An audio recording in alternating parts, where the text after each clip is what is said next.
வந்து செல்ஃபிஷ். அவங்க ஃபேமிலிக்கு தான் அவங்க இரக்கம் காட்டுவாங்க.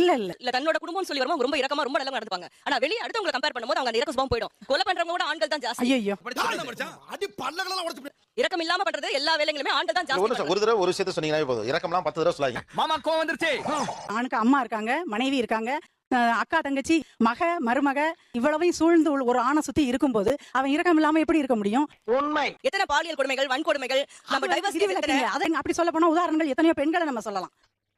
இப்ப நீ என்ன பண்ண போற? இப்போ நம்ம சின்ன சின்ன விஷயம் ஒரு சிக்கன் ஸ்டால் மட்டும் சொல்லவே அந்த கொலை தொழில் புரிறவங்க யார் பண்றாங்க? மெஜாரிட்டி ஆண்கள் தான். டேய் ஏதோ பேசுறதுக்காக நான் பேசிட்டு இருக்காத.